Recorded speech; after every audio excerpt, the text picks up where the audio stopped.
The magic നോവലിലേക്ക് സ്വാഗതം. ഒരു പൂവിൻ്റെ മോഹം പാർട്ട് 6. പഴയ ദേവകിയാണ് മാധവൻ വാതുക്കൽ കണ്ടത്. അതേ മുഖം, അതേ മുടി. ഇങ്ങനെ തൽസ്വരൂപം കിട്ടുമോ? മോളെ, അയാൾ വിളിച്ചു.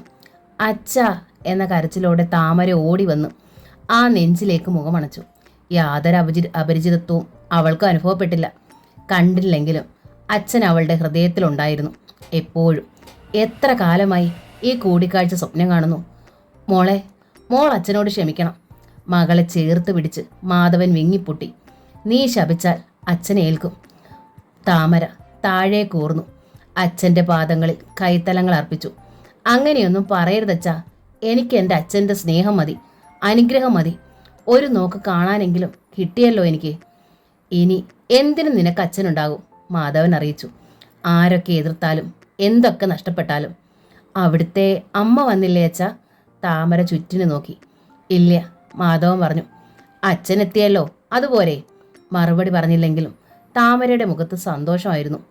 ഇനി മോൾ പോയി കിടന്നുറങ്ങിക്കോളൂ, മാധവൻ നിർദ്ദേശിച്ചു. ബ്രഹ്മമുഹൂർത്തത്തിന് മുമ്പേ എഴുന്നേൽക്കേണ്ടതല്ലേ? രാവിലെ കാണാം. താമര മെല്ലെ അകത്തേക്ക് നടന്നു. അകത്ത് വിളക്ക് തെളിഞ്ഞിരുന്നു. എല്ലാവരും എഴുന്നേൽക്കുകയും ചെയ്തിരുന്നു. എന്താ താമരെ? ഉത്തര തിരക്കി. അച്ഛൻ വന്നു. ഉത്തരയ്ക്കും ഊർമിളയ്ക്കും സന്തോഷമായി. ഇത്രയും കാലം ഇല്ലാതിരുന്ന സ്നേഹം എങ്ങനെയായി ഇപ്പോൾ വന്നു? സാവിത്രി ചോദിച്ചു. കറുത്തേടത്തേക്കാണ് അയക്കണതെന്ന് അറിഞ്ഞിട്ടുണ്ടാവും. മേൽപ്പാലോട്ടേക്കാൾ ആഠ്യന്മാരും സമ്പന്നന്മാരും ആണല്ലോ കറുത്തേടത്തുകാർ. അതറിഞ്ഞ് തന്നെയാ അച്ഛൻ സ്ഥാനം ഏറ്റെടുക്കാൻ വന്നത്. ആണേ ചാകട്ടമ്മേ, ഊർമിള പറഞ്ഞു. പെൺകൊടയ്ക്ക് ഏതായാലും അച്ഛനില്ലാതെ പറ്റില്ലല്ലോ. ഊർമിളയും ഉത്തരയും മുമ്പില്ലാത്ത സ്നേഹം കാട്ടി താമരയോട്. അവളോട് വിരോധിച്ചിരുന്നിട്ടൊന്നും കാര്യമില്ല. സ്നേഹിച്ചു നിന്നാൽ പ്രയോജനം ഉണ്ടായിന്നും വരും. വേദവ്യാസനും ഒരാഴ്ച ലീവ് എടുത്ത് എത്തിയിരുന്നു. കറുത്തേടത്തേക്കാണ് അനിയത്തെ അയക്കണമെന്ന് പറയാൻ അഭിമാനമുണ്ടല്ലോ. വരൻ്റെ ആളുകൾ പണം ഇറക്കിക്കൊണ്ടാടുന്ന പെൺകൊടയാണ്. അതിൽ സംബന്ധിക്കുന്നതിലും ചുമതല സ്ഥാനത്ത് നിൽക്കുന്നതിനും ഒരു അന്തസ്സുണ്ടല്ലോ. ഊർമിളയുടെയും ഉത്തരയുടെയും നമ്പൂതിരിമാരും അതേ ആശയക്കാരായിരുന്നു. സാവിത്രിക്ക് മാത്രമാണ് അതുമായി പൊരുത്തപ്പെടാൻ കഴിയാഞ്ഞത്. അസഹ്യത കൊണ്ട് അവർ ഏതാണ്ട് ഭ്രാന്തിൻ്റെ വക്കിലെത്തിയിരുന്നു. ഒരച്ഛൻ വന്നിരിക്കുന്നു. സാവിത്രി പല്ല് ഞെരിച്ചു. കഷ്ടകാല സമയത്ത് തിരിഞ്ഞു നോക്കാത്ത അച്ഛൻ. എനിക്ക് ഈ ഇല്ലത്ത് സ്ഥാനം ഉണ്ടായിരുന്ന വെച്ചാൽ ചൂലെടുത്ത് ഞാൻ ആ മുഖത്തടിച്ചേനെ. ആരും ആ സംസാരം കേട്ടതായി നടിച്ചില്ല. പെൺകൊടയുടെ ചടങ്ങുകൾ ആരംഭിച്ചു. ഊർമിളയും ഉത്തരയും താമരയുടെ ഇടം വല ഉണ്ടായിരുന്നു. ഉത്തരയ്ക്ക് ഭർതൃഗൃഹത്തിലേക്ക് മടങ്ങാൻ തീരെ താല്പര്യം ഉണ്ടായിരുന്നില്ല. ഭർത്താവിനെയും ഭർതൃഗൃഹത്തിലുള്ളവരെയും അവൾ അത്ര വെറുത്തു കഴിഞ്ഞു. ചടങ്ങുകൾക്കിടയിലും ഉത്തര താമരയുടെ കാതിൽ മന്ത്രിച്ചു. ഇനിയിപ്പോൾ അച്ഛൻ സപ്താഹത്തിന് പോയാൽ അമ്മ ഇവിടെ തനിച്ചാകും. അതുകൊണ്ട് ഞാൻ ഇവിടെ നിൽക്കാൻ പോവാം. കുഞ്ഞൂട്ടനോട് പറഞ്ഞ് നീ എനിക്ക് ടൗണിൽ എന്തേലും ഒരു ജോലി ശരിയാക്കി തന്നാൽ മതി. മറുപടിയായി താമര പുഞ്ചിരിച്ചതേ ഉള്ളൂ. പൊന്നിൽ പൊതിഞ്ഞാണ് കറുത്തേടത്തെ അന്തർജനങ്ങൾ എത്തിയത്. നങ്ങേമ താമരയെ സ്നേഹം കൊണ്ട് മൂടി. സോമബാലയും ആ വിരൽത്തുമ്പ് വിടാതെ ഒപ്പം കൂടി. കുഞ്ഞൂട്ടൻ്റെ നേരെ മൂത്തവളായ ഉണ്ണിമായയും ഏട്ടൻ നരഹരിയുടെ വേളിയായ ലതയും ഒരകൽച്ച സൂക്ഷിച്ചു. നിശ്ചയിക്കപ്പെട്ട ശുഭമുഹൂർത്തത്തിന് തന്നെ മേൽപ്പാലോട്ട് മാധവൻ തൻ്റെ മകളെ അഗ്നിസാക്ഷിയായി കറുത്തേടത്ത് കുഞ്ഞൂട്ടന് നൽകി. അമ്മാമ്മയോടും ഏട്ടത്തിമാരോടും യാത്ര പറഞ്ഞപ്പോൾ താമര നിയന്ത്രണം വിട്ടു കരഞ്ഞു.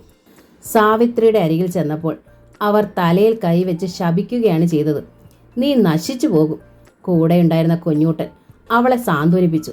സാരമില്ല, അസൂയയിൽ നിന്ന് ജനിക്കുന്ന ശാപം ശപിക്കുന്നവനെ നശിപ്പിക്കൂ. അലങ്കരിച്ച കാറിൽ കയറാൻ നേരത്താണ് ക്ഷണിക്കപ്പെടാത്തൊരതിഥിയെ താമര പന്തലിലെ ആൾക്കൂട്ടത്തിനിടയിൽ കണ്ടത്. ഹരിഗോവിന്ദൻ. തിടുക്കത്തിൽ അവൾ മുഖം തിരിച്ചു. നങ്ങേമ്മയുടെയും സോമബാലയുടെ മധ്യയാണ് താമരയിരുന്നത്. മുന്നിൽ ഡ്രൈവർ കരിയിലായിരുന്നു കുഞ്ഞൂട്ടൻ. കുടിവെപ്പ് കഴിഞ്ഞതും അമ്മയോടൊപ്പം പരദേവതാ സ്ഥാനങ്ങളിലേക്ക് 9 തിരിയിട്ട് വിളക്ക് കത്തിച്ച് തൊഴുതു താമര. ഇവിടെ ഇങ്ങനെയാ, നങ്ങേമ്മ പറഞ്ഞു കൊടുത്തു. തെക്കിനിയിൽ കൃഷ്ണൻ, ശ്രീലകത്ത് സരസ്വതി, മച്ചിൽ ശ്രീഭദ്ര, കിഴക്ക് വടക്ക് വേട്ടയ്ക്കൊരു മകൻ, അന്തിമഹാകാളൻ, പടിഞ്ഞാറ്റ ഭാഗത്ത് നാഗത്തറ, പിന്നെ യക്ഷി, ഗന്ധർവൻ, ചാത്തന്മാർ. ശുദ്ധവും വൃത്തിയില്ലാതെ എങ്ങോട്ട് തിരിയാൻ വയ്യ. കിടക്കറയിൽ നിന്ന് കുളിച്ചിട്ടേ പുറത്തേക്ക് കാലെടുത്ത് വെക്കാൻ പറ്റൂ. അശുദ്ധമായാൽ 5-ാം പുരയിൽ കഴിയണമെന്നാ. താമര സമ്മതത്തിൽ തല ഉലുക്കി. വൈകുന്നേരം മേൽ കഴുവാൻ പുറത്തെ കുളിമുറിയിൽ കയറിയപ്പോഴാണ് അവൾ വല്ലാതായത്. സോമയെ വിളിച്ച് താമര കാര്യം പറഞ്ഞു. പുറത്തായി എന്നാ തോന്നണത്. എന്തിനോ വല്ലാത്തൊരു ഭയം അവളെ പൊതിഞ്ഞു. അമ്മയും കൂട്ടി സോമയെത്തി. ചതിച്ചോ ഈശ്വരന്മാരെ, നങ്ങേമ നെഞ്ചിൽ കൈവച്ചു. വന്നു കയറിയപ്പോൾ തന്നെ താമരയുടെ ഭയം വർദ്ധിച്ചു. ഇതിപ്പോൾ ഒരപരാധമായി മാറുമോ? വന്നു കയറി അന്ന് തന്നെ ഇങ്ങനെ സംഭവിച്ചാൽ വല്ല ദോഷവുമുണ്ടോ? എന്തിനും കുറ്റം കണ്ടുപിടിക്കുന്ന ആളാണ് തൻ്റെ അമ്മായി. പക്ഷേ അമ്മായി പോലും ഇതേപ്പറ്റി ഒന്നും പറഞ്ഞിട്ടില്ല. പൂന്താനത്ത് വെച്ച് സേവാമൂർത്തികളും കുറവാണ്. ആകെയുള്ളത് തെക്കേ തൊടിയിലെ പാമ്പൻ സ്ഥാനമാണ്. അശുദ്ധമായി അവിടെ അധികം പെണ്ണുങ്ങൾ പോകാറില്ല. 2-3 യുവതികളുള്ള ഒരില്ലത്ത് അതിലധികം ചിട്ടകൾ വെച്ച് പുലർത്താൻ കഴിയില്ലല്ലോ. പുറത്തായാൽ 5-ാം പുരയിൽ കഴിയണമെന്ന ഈ ഇല്ലത്തെ ആചാരം. നങ്ങേമ പറഞ്ഞു. എൻ്റെ മൂത്ത മകൻ നരഹരി ലതയെ വേളി കഴിച്ചു കൊണ്ടുവരും വരെ അത് അക്ഷരം പ്രതി പാലിക്കുകയും ചെയ്തു. രാത്രി 5-ാം പുരയിൽ കഴിയാൻ പറ്റില്ല എന്ന് ലത ഉറപ്പിച്ചു പറഞ്ഞു. ഹരിയോടൊപ്പം അവൾ ഹരിയുടെ അറയിൽ കഴിയും. പരസ്പരം തൊടില്ല. 5-ാം കുളി കഴിയും വരെ അറയിൽ നിന്ന് പുറത്തു വരില്ല. ഊണും ചായയും അങ്ങടെത്തിക്കും. 7 രാത്രി കഴിഞ്ഞ് ശ്രീലകത്തിന് മുന്നിൽ വരും. ലത അങ്ങനെ ആയതോടെ ഉണ്ണിമായയും സോമയും ഒക്കെ അത് പകർത്തി. ചിലർ മാത്രം ശുദ്ധം നോക്കിയിട്ട് എന്താ കാര്യം? നങ്ങേമ്മയുടെ മുഖത്തെ പരിഭ്രമം താഴുകയും സ്വരം മൃദുവാകുകയും ചെയ്തതോടെയാണ് താമരയുടെ ശ്വാസം നേരെ വീണത്. കുട്ടിയാണച്ചാ ഇങ്ങ് വന്ന് കയറിയതല്ലേ ഉള്ളൂ, നങ്ങേമ്മ തുടർന്നു. ആദ്യ രാത്രിയിൽ തന്നെ 5-ാം പുരയിൽ കൊണ്ടാക്കാൻ പറ്റുമോ? അതെങ്ങാൻ കേട്ട കുഞ്ഞൂട്ടൻ ചുണ്ടിയെടുക്കും. സാരമില്ലമ്മേ, താമര പറഞ്ഞു. ഇല്ലത്ത് കഴിയണമുണ്ട് ദോഷമുണ്ടാച്ചാൽ ഞാൻ 5-ാം പുരയിൽ കഴിഞ്ഞോളാം. വേണ്ട ഏട്ടത്തിയമ്മേ, സോമബാല അറിയിച്ചു. ഇവിടെ ആരുമില്ല ഇപ്പോൾ 5-ാം പുരയിൽ കഴിയാൻ. പിന്നെന്തിനാ ഏട്ടത്തിയമ്മ മാത്രം? കുട്ടി ഒരു കാര്യം ചെയ്തോളൂ, നങ്ങേമ്മ താമരയോട് നിർദ്ദേശിച്ചു. കുളിച്ച് ഈറൻ പിഴിഞ്ഞു കൊടുത്ത് തെക്കുവശത്തുകൂടി വന്നോളൂ. ഞാൻ കുഞ്ഞൂട്ടൻ്റെ അറയുടെ വാതിൽ തുറന്നു തരാം. അകത്ത് കടന്നിരുന്നോളൂ. 5-ാം നാള് കുളിച്ചിട്ട് ഇറങ്ങിയാൽ മതിയെന്നു മാത്രം. അത് കഴിഞ്ഞ് പുണ്യാഹം നടത്താം. ഇവിടിപ്പം അതാക്കി പതിവ്. അപ്പോഴേക്കും ഉണ്ണിമായൻ രംഗത്തെത്തി. എന്തേ അമ്മ ഇവിടെ? മറുപടി പറയാൻ നങ്ങേമ ഒന്നറച്ചു. പിന്നെ ശബ്ദം താഴ്ത്തി അടക്കത്തിൽ അറിയിച്ചു. താമര പുറത്തായിരിക്കണു, അത്രേ ഉള്ളൂ. കൃഷ്ണ എന്ന കരച്ചിലോടെ ഉണ്ണിമായ തലയിൽ കൈവച്ചു. വന്ന് കയറിയപ്പോൾ തന്നെ? അതിനിപ്പോൾ എന്തേ? നങ്ങേമ ചോദിച്ചു. കുളിച്ച് ഈറൻ പിഴിഞ്ഞെടുത്ത് അറയിലേക്ക് പൊയ്ക്കൊള്ളാൻ പറഞ്ഞു ഞാൻ. അറയിലേക്കോ? ഉണ്ണിമായ കണ്ണു വിഴിച്ചു. 5-ാം പുരയിലല്ലേ കഴിയേണ്ടത്? നിങ്ങളാരും 5-ാം പുരയിലല്ലല്ലോ കഴിയണത്. പിന്നെന്തേ ആ കുട്ടിക്ക് മാത്രം ഒരു ഫ്രഷ്ട്? ലതേട്ടത്തി വന്നപ്പോൾ അമ്മ ഇവിടെ എന്തെല്ലാം കോലാഹലം ഉണ്ടാക്കിയത്? ഉണ്ണിമായ ചോദിച്ചു. ലതേട്ടത്തിക്ക് എന്താ ഫ്രഷ്ടുണ്ടോ? ആകെ അശുദ്ധമായി ഇല്ല മുടിയും എന്ന് പറഞ്ഞ് അമ്മ 2 നാൾ പട്ടിണി കിടക്കുക വരെ ഉണ്ടായില്ലേ? ഉണ്ടായി, നങ്ങേമ്മ സമ്മതിച്ചു. അന്നത്തെ ചിട്ട അതായിരുന്നു. എന്നിട്ടും ലത കടുകിടെ വിട്ടു തന്നോ? അവളുടെ പക്ഷമല്ലേ ജയിച്ചത്. പുണ്യാഹം കഴിച്ചാൽ മതിയെന്ന് മംഗലശ്ശേരിയും പറഞ്ഞു. പിന്നെ അതായി ശീലം. എന്നിട്ടിപ്പോൾ വർഷം 10 ആയില്ലേ? 5-ാം പുരയിൽ കഴിയണതിന് താമരയ്ക്ക് വൈഷമ്യമൊന്നുമില്ല. എന്നുവെച്ച് മറ്റാരും അനുഷ്ഠിക്കാത്തൊരു ത്യാഗം അതുമാത്രമായിട്ട് എന്തിനാ അനുഷ്ഠിക്കണത്? പാവപ്പെട്ട ഒരു ഇല്ലത്തുനിന്ന് വന്നതുകൊണ്ടാണോ? പാവപ്പെട്ട ഇല്ലത്തുനിന്ന് വന്നതായാലും അമ്മ ഇഷ്ടപ്പെട്ടു കൊണ്ടുവന്ന സുന്ദരി കോതയാണല്ലോ. അപ്പോൾ അവൾ എങ്ങനെയായാലും അമ്മയ്ക്ക് കുറ്റമില്ല. ഇതിനാ പക്ഷഭേദമെന്ന് പറയണത്. ഓദിക്കൻ്റെ ഉണ്ണിക്ക് അയത്തല്ലെന്ന് പറഞ്ഞതുപോലെ തന്നെ. മതി ഒന്ന്, നങ്ങേമ്മ കാതുപൊത്തി. കാലെടുത്ത് വെച്ചപ്പോൾ തന്നെ അതിനോട് യുദ്ധം പ്രഖ്യാപിച്ചിരിക്കുകയാണ് നീയെന്ന് എനിക്കറിയാം. കാലെടുത്ത് വെച്ചപ്പോൾ തന്നെ സംഭവിച്ചതും കണ്ടുല്ലോ. ഉണ്ണിമായ വിട്ടില്ല. ലതയ്ക്ക് ഏതായാലും അങ്ങനെ സംഭവിച്ചില്ല. അശുദ്ധമായിട്ടാണോ വന്ന് കയറിയെന്നാ ഇപ്പോൾ എൻ്റെ സംശയം. എങ്കിൽ കറുത്തേടത്തില്ല മുടിഞ്ഞത് തന്നെ. പരിഹാരം വല്ലതും ഉണ്ടോയെന്ന് മംഗലശ്ശേരിയോട് ചോദിച്ചോളൂ. നീ ഒന്ന് അകത്തിടും ഉണ്ണിമായേ, നങ്ങേമ്മ ശാസിച്ചു. ലോകത്ത് സംഭവിക്കാത്തതൊന്നും ഇവിടെ സംഭവിച്ചിട്ടില്ല. വന്ന അന്നായാലും 2 ദിവസം കഴിഞ്ഞായാലും പെണ്ണുങ്ങൾക്ക് വിധിച്ചിട്ടുള്ള തന്നെയല്ലേ ഇത്? ഇതന്നെയാ ഞാൻ പറഞ്ഞത്. ഓദിക്കൻ്റെ ഉണ്ണിക്ക് അയിത്തമില്ലാന്ന്. ഉണ്ണിമായ വെട്ടിത്തിരിഞ്ഞ് നടന്നിരുന്നു. കുളിമുറയിൽ നിന്ന് താമര എല്ലാം കേട്ടിരുന്നു. പെണ്ണ് കാണാൻ വന്നപ്പോഴും പെൺകൊടയ്ക്ക് എത്തിയപ്പോഴും ഉണ്ണിയേട്ടത്തി അകൽച്ച കാണിച്ചിരുന്നത് താമര ഓർത്തു. ലതേട്ടത്തിയുടെ മുഖത്താണെങ്കിൽ ഈർഷ്യയോ പുച്ഛമോ ഒക്കെയായിരുന്നു. അമ്മ പക്ഷേ തനിക്ക് അനുകൂലമായാണ് ചിന്തിക്കുന്നതെന്ന് തോന്നണു. അതിലും ഉണ്ണിയേട്ടത്തിക്ക് അമർഷമുണ്ട്. എങ്ങനെയും ഈ ഇല്ലത്ത് 2 പക്ഷമുണ്ട്. വളരെ സൂക്ഷിച്ചു വേണം മുന്നോട്ട് പോകാനെന്ന് താമരയ്ക്ക് മനസ്സിലായി. അവൾ കുളിച്ചു വന്നപ്പോൾ വാതിക്കൽ സോമ മാത്രമേ ഉള്ളൂ. അമ്മ ഏട്ടയുടെ അറയിലുണ്ടാവും. ഏട്ടത്തിയമ്മ വരൂ, നമുക്ക് പിൻമുറ്റത്തൂടെ പോകാം, അവൾ താമരയോട് പറഞ്ഞു. സോമയോടൊപ്പം താമര പിന്നിലൂടെ ഒരറയുടെ വാതിക്കലെത്തി. അകത്ത് നങ്ങേമയുണ്ടായിരുന്നു. മോള് വിഷമിക്കണ്ട, അവർ താമരയെ ആശ്വസിപ്പിച്ചു. വന്നു കയറിയപ്പോൾ തന്നെ ഇങ്ങനെ സംഭവിച്ചതിൽ അമ്മ വേവലാതി കാണിച്ചത് 4-5 ദിവസത്തേക്ക് മോളെ തൊടാതെയും തീണ്ടാതെയും അകന്ന് കഴിയണമല്ലോ എന്ന് ഓർത്തിട്ടാ. ഇനിയിപ്പോൾ കുളി കഴിഞ്ഞ് അറയിൽ നിന്ന് പുറത്തിറങ്ങാവൂ. അനുസരണയോടെ താമര തല ഉരുക്കി. മോൾക്ക് ഇതൊരു പക്ഷേ അതിശയായി തോന്നണുണ്ടാവും, നങ്ങേമ തിരക്കി. കറുത്തേടത്തില്ലത്തെ അവസ്ഥ ഇതാ. സ്വതന്ത്രമായി എങ്ങടും തിരിയാൻ വയ്യ. നിറയെ വിലക്കുകളാ. പനി പിടിച്ചു കിടന്നാലും കുളിയും തേവാരവും കഴിയാതെ അടുക്കളയിൽ കയറാൻ വയ്യ. ബുധശുക്രന്മാരും അശ്വിനി ദേവന്മാരും ഇവിടുന്ന് അത്രേ പ്രാതൽ കഴിക്കണത്. കുഞ്ഞൂട്ടൻ്റെ അച്ഛൻ എന്നെ ഇവിടെ കൊണ്ടുവന്നപ്പോൾ ഞാനും വല്ലാതെ ഭയന്നു പോയി. ഒച്ചയിൽ ചിരിച്ചുകൂടാ, ഉറച്ച് ശ്വാസം വിട്ടുകൂടാ. എന്തേലും അനർത്ഥം കണ്ടാൽ അന്നേരം അത് പെണ്ണുങ്ങൾ അശുദ്ധം ഉണ്ടാക്കിയിട്ടാണെന്നുള്ള വ്യാഖ്യാനം ഉണ്ടാവും. പക്ഷേ കുറച്ച് കഴിഞ്ഞപ്പോഴേക്കും ഞാനും അതിൻ്റെ ഭാഗമായി. ഇവിടുത്തെ താളത്തിനനുസരിച്ച് ജീവിക്കാനും പഠിച്ചു. പിന്നൊരു കാര്യമുണ്ട്, എന്ത് അബദ്ധം കാട്ടിയാലും പരിഹാരമുണ്ട്, പ്രായച്ചിത്തും. താമര എല്ലാം കേട്ടു നിന്നു. ശുദ്ധാവും വരെ മോള് പായയും കോസടിയും വിരിച്ച് നിലത്ത് കിടന്നാൽ മതി, നങ്ങേമ അറിയിച്ചു. കുളിക്കുമ്പം കുളത്തിൽ കൊണ്ടുപോയി അത് മുക്കണം. ഉണക്കി മടക്കി വെക്കാൻ ബാല്യക്കാരികളുണ്ട്. കുളിക്കും വരെ കുഞ്ഞൂട്ടിനെ തീണ്ടുകയും വേണ്ട. ലതയോട് പക്ഷേ ഇതൊന്നും പറഞ്ഞിട്ട് കാര്യമില്ല. കേരളത്തിന് വെളിയിലായിരുന്നല്ലോ. എന്നാച്ചാ എന്താ തോന്നിയാസം കാട്ടുക, അതിൻ്റെ അനുഭവം ഉണ്ടാവും. 10 ആണ്ടായി ഹരിയുടെ വേളി കഴിഞ്ഞിട്ട്. ഇതുവരെ ഒരു കുഞ്ഞിക്കാല് കാണാൻ തരായില്ല.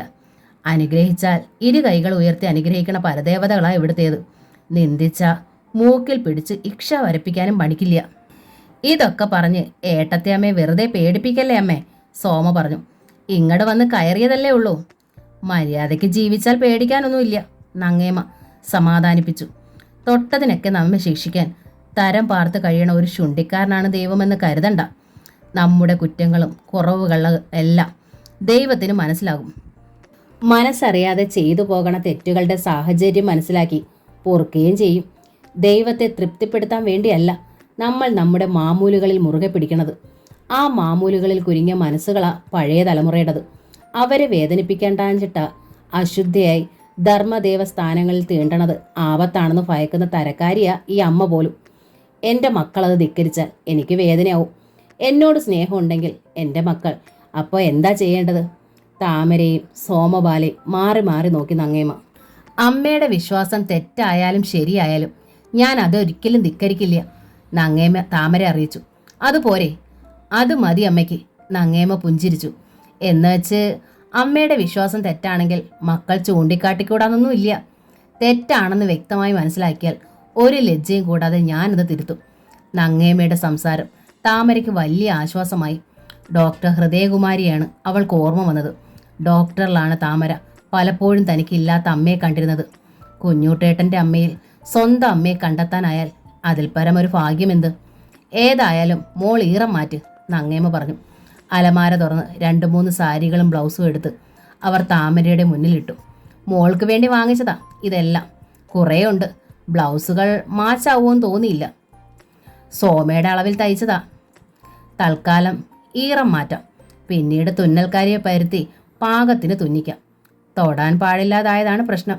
ഇല്ലേച്ചാ മോക്ക് തന്നെ ഇഷ്ടം നോക്കി അലമാരയിൽ നിന്ന് തിരഞ്ഞെടുക്കാമായിരുന്നല്ലോ. അമ്മയുടെ ഇഷ്ടപ്പടി എടുത്തു തന്നാൽ മതി, താമര പറഞ്ഞു. ഞാൻ എടുത്തു തരാം എന്ന് പറഞ്ഞ് സോമയാണ് സാരിയും ബ്ലൗസും അണ്ടർ ഗാർമെൻസും എടുത്ത് താമരയ്ക്കായി മാറ്റി വെച്ചത്. ഈറൻ തുണികൾ കുളിമുറിയിലെ ബക്കറ്റിലിട്ടോളൂ, ഉമ്മിണിയമ്മ എടുത്തുകൊണ്ട് പോയി അലക്കി വിരിച്ചോളൂ, അവൾ അറിയിച്ചു. മോൾക്കുള്ള ആഹാരം ഇങ്ങടെത്തിക്കാം എന്ന് പറഞ്ഞ് നങ്ങേമ്മ പുറത്തേക്ക് പോയി. ഞാനും പോവാ, ഏട്ടത്തിയമ്മ വേഗം വേഷം മാറ്റിക്കോളൂ. സോമയും അമ്മയുടെ പിന്നാലെ നടന്നു. താമര അല്പസമയത്തേക്ക് അങ്കലാപ്പിലായി. കിടക്കറയാണെങ്കിലും സാമാന്യത്തിലധികം വലിപ്പമുണ്ടായിരുന്നു ആ മുറിക്ക്. 3-4 വലിയ അലമാരകൾ, മേൽക്കട്ടിയും ചിത്രപ്പണികളുമുള്ള ഒരു ഈട്ടിക്കട്ടിൽ, കൂടാതെ ഒരാട്ടുകട്ടിൽ കൂടെ ഉണ്ടായിരുന്നു അറയിൽ. ചുവരിൽ രവിവർമ്മ ചിത്രങ്ങൾ. പ്രധാന കട്ടിലിൻ്റെ തലയ്ക്കൽ തമ്പുരു മീട്ടുന്ന മീരയുടെ മുഴുനീള പ്രതിമ. ചന്ദനത്തിൻ്റെ നിറമായിരുന്നു അതിന്. നേരിയ സുഗന്ധവും തണുപ്പുമുള്ള ആ മുറി സ്വർഗമാണെന്ന് താമരയ്ക്ക് തോന്നി. അവൾ അമ്മാമ്മയെ ഓർത്തു. 20-ാം വയസ്സിൽ ആദ്യമായി കണ്ട അച്ഛനെ ഓർത്തു. ആൾക്കൂട്ടത്തിനിടയിൽ വെച്ച് അച്ഛനോട് വിശദമായി യാത്ര ചോദിക്കാൻ കഴിഞ്ഞില്ല. കുഞ്ഞൂട്ടേട്ടൻ സമ്മതിച്ചാൽ ഒരുമിച്ച് അച്ഛനെ കാണാൻ പോകണമെന്ന് താമരയ്ക്ക് ആഗ്രഹമുണ്ടായിരുന്നു. വേഷം മാറിക്കഴിഞ്ഞിട്ടും അവൾ മുറിയുടെ മൂലയിൽ തന്നെ നിന്നു. അശുദ്ധായി ഒരിടത്തും തൊടാൻ അവൾക്ക് ധൈര്യമില്ലായിരുന്നു. വാതിൽക്കൽ തട്ട് കേട്ടപ്പോൾ കുഞ്ഞൂട്ടേട്ടനാകുമെന്ന് ശങ്കിച്ചു. പക്ഷേ അകത്തേക്ക് വന്നത് സോമയായിരുന്നു. അവൾ താമരയ്ക്കുള്ള ആഹാരം കൊണ്ടുവന്ന് വെച്ചു. ഏട്ടാ തെക്കേക്കെട്ടിൽ പാർട്ടി നടക്കുന്നിടത്താണ്, അത് കഴിഞ്ഞാൽ ഉടൻ വരും, സോമ അറിയിച്ചു. എന്നിട്ട് അവൾ പോയി. പിന്നിലെ വാതിലിലൂടെ വന്ന് ഉമ്മിണി അമ്മ എന്ന മെലിഞ്ഞ വധ്യവയസ്ക താമരയുടെ എച്ചിൽ പാത്രങ്ങളും ഈറൻ വസ്ത്രങ്ങളും എടുത്തുകൊണ്ട് മറഞ്ഞു. ആ അറയ്ക്കുള്ളിലിരുന്നപ്പോൾ പുറം ലോകത്തെക്കുറിച്ച് താമര ഒന്നും അറിഞ്ഞില്ല. താൻ ഏതോ രാജാവിൻ്റെ അന്തപുരത്തിലാണെന്നാണ് അവൾക്ക് തോന്നിയത്. വീണ്ടും പൂന്താനത്തെ ഓർമ്മകൾ അവളെ അലട്ടി. എത്രയൊക്കെയായാലും ഇവിടെ സ്നേഹശീലയായ ഒരു അമ്മയുണ്ടല്ലോ, അത്രേ ആശ്വാസമായി താമര കരുതി. പൊടുന്നനെ വാതിൽ പുറത്തു നിന്നും തള്ളി തുറക്കപ്പെട്ടു. താമര തിടുക്കത്തിൽ പെടഞ്ഞെഴുന്നേറ്റു. പുഞ്ചിരിയോടെ അകത്ത് വന്നത് കുഞ്ഞൂട്ടനായിരുന്നു. താമര പേടിച്ചു പോയോ? അയാൾ ചോദിച്ചു. ഇവിടുത്തെ വാതിലുകൾക്കെല്ലാം നല്ല ഉറപ്പാണ്. ആഞ്ഞു തള്ളിയാലേ തുറക്കൂ. മാത്രമല്ല, തുറക്കുമ്പോൾ നല്ല ശബ്ദവും കേൾക്കും. കള്ളമ്മ കയറിയാൽ അറിയാനായിട്ട് പഴയ പണിക്കാർ സംവിധാനം ചെയ്ത സൂത്രമാണേ. താമരയും ചിരിച്ചു. പക്ഷെ മറുപടി ഒന്നും പറഞ്ഞില്ല. കുഞ്ഞൂട്ടൻ കിടക്കയിലിരുന്നു. സ്ത്രീകളോട് ദൈവം കാട്ടിയ വലിയൊരു ചതിയാണില്ലേ ഈ ഏർപ്പാട്? അയാൾ ചോദിച്ചു. പക്ഷേ ഇപ്പം എവിടെയില്ല ഈ മാറിയിരിപ്പ്. കറുത്തേടത്തെല്ലാം ഈ ഭൂമിയിലെ ഏറ്റവും വിശേഷപ്പെട്ട സ്ഥലമാണെന്ന അമ്മയുടെ വിചാരം. താമരയ്ക്ക് എതിർപ്പുണ്ടാച്ച ഇതൊന്നും ആചരിക്കണ്ട. സാരയില്ല, താമര പറഞ്ഞു. ദൈവത്തെ പേടിച്ചിട്ടല്ല, മാമൂലുകളിൽ കുരുങ്ങിപ്പോയ മനസ്സിനെ വേദനിപ്പിക്കണ്ടെന്ന് വെച്ചാ അമ്മ പറയണത്. അത് ശരിയാണെന്ന് എനിക്കും തോന്നി. എങ്കിൽ ആ കോസടി നിവർത്തിയിട്ട് താമര ഇരിക്കൂ, കുഞ്ഞൂട്ടൻ ആവശ്യപ്പെട്ടു. ഇല്ലാച്ച ആ ആട്ടുകട്ടിലിരിക്കാം. മച്ചുമ്മേന്ന് തൂങ്ങിക്കിടക്കുവാണല്ലോ അത്, ഭൂമിയിൽ തൊട്ടിട്ടേ ഇല്ല. അതുകൊണ്ട് എവിടെ അയത്താവില്ല. വേണ്ട, ഞാൻ നിന്നോളാം, താമര അറിയിച്ചു.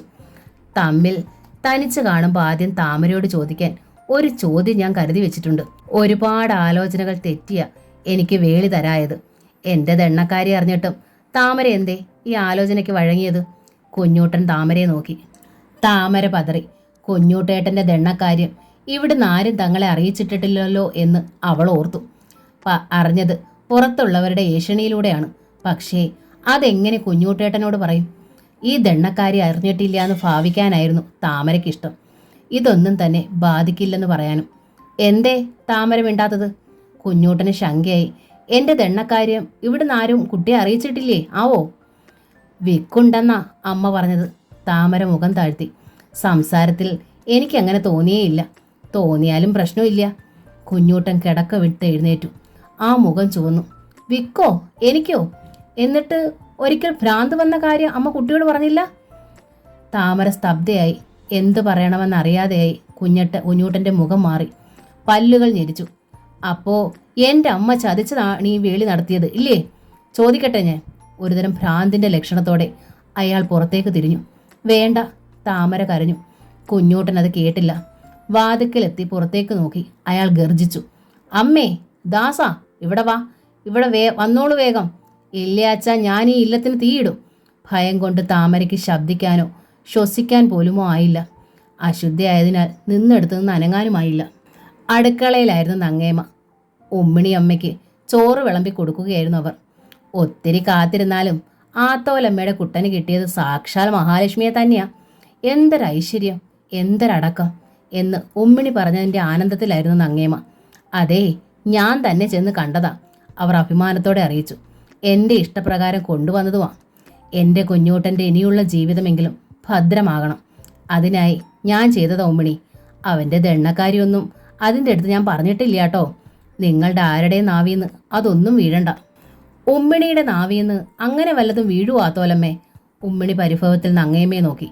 ഇത്ര കാലായിട്ടും ഉമ്മിണിയെ ആത്തോലമ്മയ്ക്ക് അറിയില്ലേ? അബദ്ധം പറ്റണ്ടാച്ചിട്ട് പറഞ്ഞതാ, നങ്ങേമ്മ പുഞ്ചിരിച്ചു. അപ്പോഴാണ് കാതിന് പിന്നിൽ കൈമറ പിടിച്ച് കാതോർത്തിട്ട് ഉമ്മിണി ചോദിച്ചത്. ആരോ വിളിക്കണുണ്ടല്ലോ അമ്മയെന്ന്. കുട്ടൻ്റെ ശബ്ദം പോലുണ്ടല്ലോ. അതോടെ നങ്ങേമ്മയും കാതോർത്തു. അപ്പോഴാണ് കുഞ്ഞൂട്ടൻ്റെ അലർച്ച അവരുടെ കാതിലെത്തിയത്. അമ്മ ഇങ്ങോട്ടൊന്ന് വരണുണ്ടോ? ഞെട്ടലിൽ നങ്ങേമ്മ അറിയാതെ നെഞ്ചിൽ കൈ വെച്ചുപോയി. കുഞ്ഞൂട്ടനാണല്ലോ വിളിക്കുന്നത്. എന്ത് പറ്റിയാവോ? വേവലാതിയോടെ അവർ തിരിഞ്ഞു. തെക്ക് ഭാഗത്തെ കൂടി. തെക്കിനിയിൽ നിന്ന് വിളിച്ചാൽ സാധാരണ രീതിയിൽ അടുക്കളയിൽ ശബ്ദം എത്തില്ല. ഒരേ കെട്ടാണെങ്കിലും അകല അത്രയ്ക്കുണ്ട്. താമര പുറത്തായ കാര്യവും 5-ാം പുരയിലേക്ക് വിടാതെ കിടക്കറയിൽ തന്നെ മാറ്റിയിരുത്ത കാര്യവും കുഞ്ഞൂട്ടൻ്റെ അടുത്ത് പറഞ്ഞതാണല്ലോ എന്ന് നങ്ങേമ ഓർത്തു. പിന്നെ എന്തിനാണാവോ ഒച്ചയിടണത്? ദേഷ്യം വന്നാൽ കുഞ്ഞൂട്ടന് നിലപദം ഉണ്ടാവില്ല എന്ന് നങ്ങേമ ഓർത്തു. ഇതെങ്ങാൻ കണ്ടാൽ ആ കുട്ടി പരിഭ്രമിക്കുമല്ലോ എന്നായിരുന്നു അവരുടെ ഭയം. തളത്തിലിരുന്ന് വേളിക്ക് സംബന്ധിക്കാനെത്തിയ വയസ്സൻ ഉണ്ണികൃഷ്ണേട്ടനുമായി ചതുരംഗം കളിക്കുകയായിരുന്നു ഭവദാസൻ. തെക്കിന് ഇറയത്തു നിന്നുള്ള കുഞ്ഞിയൂട്ടേട്ടൻ്റെ അലർച്ച കേട്ട് ദാസനും വല്ലാതെ ഭയന്നു. ചാടി എഴുന്നേറ്റ് അയാൾ തെക്ക് വശത്തേക്ക് ഓടി. തെക്കേ കെട്ടിലെ മാളിക അറയുടെ ജനല തുറന്നു നോക്കിയിട്ട് ലത ഭർത്താവായ നരഹരിയോട് ചോദിച്ചു, എന്തേ വല്ലാത്തൊരു ഒച്ചയെ ഓളിയും? വേളിയുടെ അന്ന് തന്നെ കുഞ്ഞൂട്ടിന് ദണ്ണ അളകിയോ? അശുദ്ധമായിട്ടാ ഒരുമ്പെട്ട് ഒരുത്തി വന്നു കയറിയെന്ന് ഉണ്ണിമായ പറഞ്ഞു. താലി കെട്ടിയ നേരത്തും അശുദ്ധമായിരുന്നോ ആവോ മൂശേട്ട. എങ്കിൽ ഈ ഇല്ല കുളം തോണ്ടിയത് തന്നെ. അപ്പോഴേക്കും വാതിലിൽ തട്ടിയിട്ട് ഉണ്ണിമായ അകത്തേക്ക് ഓടിക്കയറി വന്നു. കുഞ്ഞൂട്ടൻ ഇപ്പോൾ വേളി വേണ്ടാന്ന് ആവതും പറഞ്ഞതാ ഞാൻ അമ്മയോട്. ഇപ്പോൾ ദാ തെക്കിനിയിൽ നിന്ന് അലറി വിളിക്കണോ, മൂസിനെ ഇങ്ങോട്ട് വരുത്തണോ അതോ കുഞ്ഞൂട്ടേട്ടനെ അങ്ങോട്ട് കൊണ്ടുപോകണോന്ന് ദത്തേട്ടൻ ചോദിക്കണം. അതൊക്കെ വരും, വരാതിരിക്കില്ല. നരഹരി പല്ലിറുമി. ഒക്കെ അമ്മയുടെ അഹമ്മതിയാ.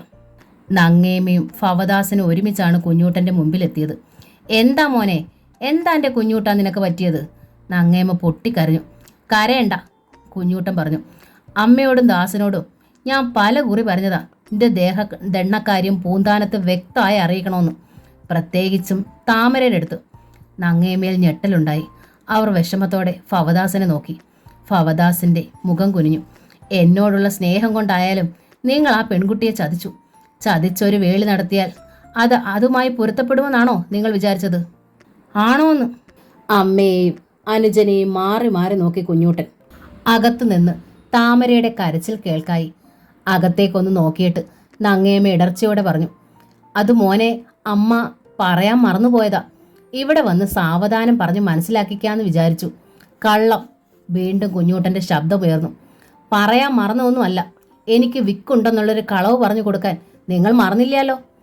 ചതിയിൽ വേളി കഴിഞ്ഞ് ഇവിടെത്തി സത്യം അറിഞ്ഞാലും താലിയുടെ കുരുക്കിൽപ്പെട്ട് എതിർക്കാനാവാതെ അവൾ ഇവിടെ തന്നെ കഴിഞ്ഞോളൂന്ന് എൻ്റെ അമ്മ വിചാരിച്ചു.